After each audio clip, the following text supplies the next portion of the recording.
ఫోటోని కుట్టేద్దాం. నగరంలో సరికొత్తగా ట్రెండ్ అవుతున్న ఎంబ్రాయిడరీ స్టైల్. పూర్తి వివరాలకు చదవండి రేపటి సాక్షి హైదరాబాద్ ఎడిషన్. గత వారం రోజుల నుంచి జరుగుతున్న అసెంబ్లీ సమావేశాలు చూస్తున్నప్పుడు చంద్రబాబు నాయుడు గారు ఈ మధ్యకాలంలో ఒక పదే మాట చెప్తూ ఉన్నాడు. నేను 1995 నాటి సీఎంగా మారిపోయాను మళ్ళీ అని.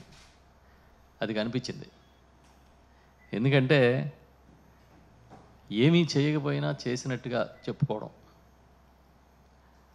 అబద్ధాలని పదే చెప్పి వాటిని నిజాలుగా నమ్మించాలనే ప్రయత్నం చేయడం, తానే చాలా గొప్ప పరిపాలకుడినని, అద్భుతమైన పరిపాలన సాగుతున్నట్టుగా ఈ రాష్ట్రంలో ప్రజలందరూ సుభిక్షంగా శాంతిగా అద్భుతంగా జీవిస్తున్నట్టుగా కలరింగ్ ఇస్తూ ఉన్నారు అసెంబ్లీలో. ఆశ్చర్యం వేస్తుంది.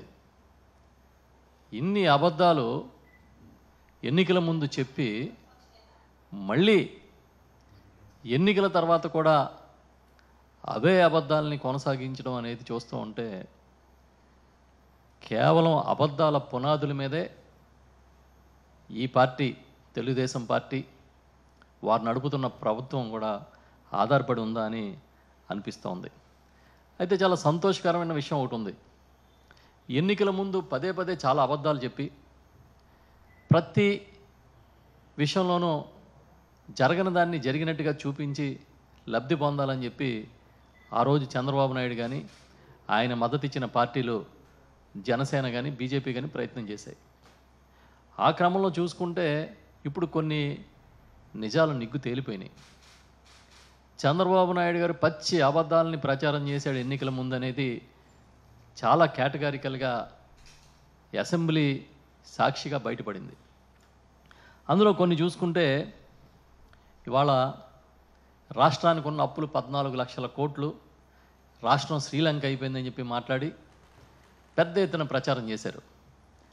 కానీ అసెంబ్లీలో 6,46,000 కోట్ల అప్పులు మాత్రమే ఉన్నాయని తేల్చి బడ్జెట్ ప్రవేశపెట్టడంతో దాంట్లో ఇదంతా కూడా ప్రస్పష్టంగా బయటపడింది. దీన్ని బట్టి అర్థమైంది ఏంటంటే ఉన్నదాన్ని లేనట్టుగా, లేనిదాన్ని ఉన్నట్టుగా చూపించడంలో ఇంకా ఆయన మించిన సిద్ధహస్తుడు లేడనేది అర్థమైంది. ఒక పక్క 14 లక్షల కోట్ల అప్పులని చెప్పి విపరీతంగా ప్రచారం చేసి ఏదో మొత్తం ఈ రాష్ట్రం దివాళా తీస్తుందన్నట్టుగా మాట్లాడి అధికారంలోకి వచ్చిన 5 నెలల కాలంలో 50,000 కోట్ల రూపాయలు అప్పు చేసిన ఘనత చంద్రబాబు నాయుడు గారికి మాత్రమే దక్కుతుంది. ఇంకా ఎన్నికల ముందు ఒక పెద్ద అబద్ధాన్ని ప్రచారం చేశారు. చంద్రబాబు నాయుడు గారు కానీ, పవన్ కళ్యాణ్ గారు కానీ భయంకరంగా ప్రచారం చేశారు. పవన్ కళ్యాణ్ గారు అయితే ఎక్కడికి వెళ్ళినా చాలా ఆవేశంతో 30,000 మంది అమ్మాయిలు మిస్ అయిపోయారు ఈ రాష్ట్రంలో, నాకు కేంద్ర నిఘా వర్గాలు చెప్తున్నాయి, ఈ అమ్మాయిలందరూ మిస్ అయిపోవడంతో ఈ మిస్ అయిపోయిన వ్యవహారంలో వాలంటీర్లు కూడా సమాచారం అందించడం వల్ల ఇదంతా జరుగుతుందని పెద్ద ఎత్తున మాట్లాడుతూ ఉండేవాడు ఆయన.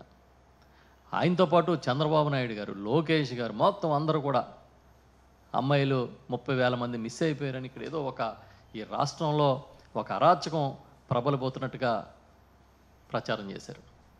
తెర అసెంబ్లీలో ఇవాళ వాళ్ళ ఇచ్చిన సమాధానం చూస్తే కేవలం 46 మంది మాత్రమే హ్యూమన్ ట్రాఫికింగ్లో మిస్ అయ్యారట్టుగా అంకెలు చెప్పారు.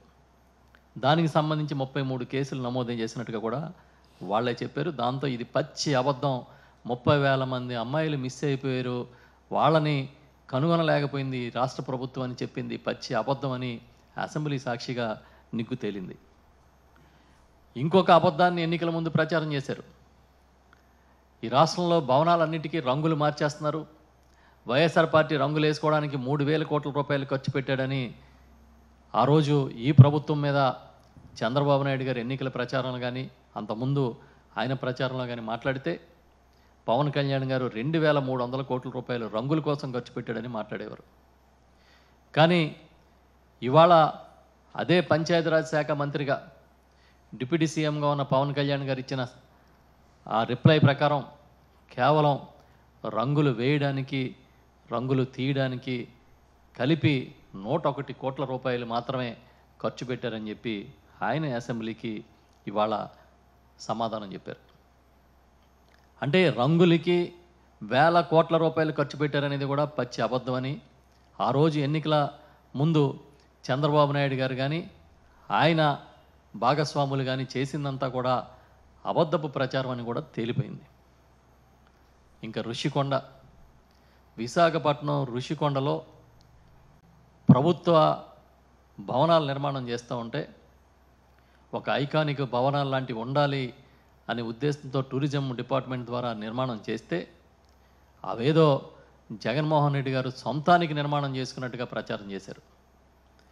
ఏదో ప్యాలెస్లు నిర్మాణం చేసుకుంటున్నారని పచ్చి అబద్ధాలని వండి వార్చారు.